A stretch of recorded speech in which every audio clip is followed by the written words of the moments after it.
আল্লাহকে প্রশ্ন করেছিলেন মান হুয়া কাতাবতু ইসমাহু মা ইসমিক, উনি কে যার নামটা আপনার নামের সাথে মিলায় লেখা রাখছেন। লম্বা কাহিনী। তো আল্লাহ জিজ্ঞেস করছে কোথায় দেখলা? তো প্রথম তো আরশে দেখছি, তারপরে কোন জায়গায় না দেখছি বলেন?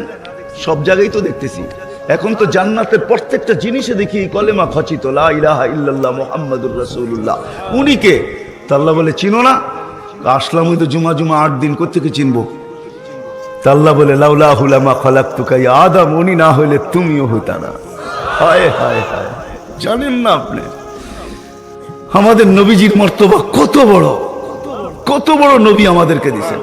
সমস্ত নবী রাসূলের জীবনী জন্ম থেকে শুরু, আমাদের নবীর জীবনী রোজে আজল থেকে শুরু। শেষ হবে জান্নাতে যেও শেষ হবে না। আমাদের নবীর জীবনী উনিই থাকতেন। উনি যখন থাকে না আমরাও থাকবো না, চলে যেতে হবে। কিন্তু মিরপুরের মানুষ আর এই পরিধির মানুষ ছোট্ট জীবনটাকে গড়া যেতে হবে, এটাই উদ্দেশ্য। গুছায়া যেতে হবে, গড়া যেতে হবে, গুছায়া যেতে হবে। তাইলেই আল্লাহর কাছে কিছু পাওয়া যাবে।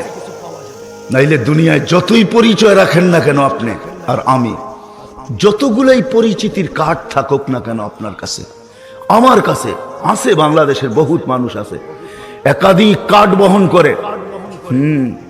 একাধিক কার্ড বহন করে, ভিআইপিও বহন করে, সিআইপিও বহন করে। আপনি সিআইপি কার্ডও বহন করতে পারেন, ভিআইপি কার্ডও বহন করতে পারেন, শত কার্ডের মালিক হতে পারেন। একক পরিচয় পরিচিতি আপনার দুনিয়ায় হতে পারে। আছে দুনিয়ায় বহুত মানুষ আছে একক পরিচয়ের মালিক, না নাই? হ্যাঁ, আমাদের দেশেই তো আছে।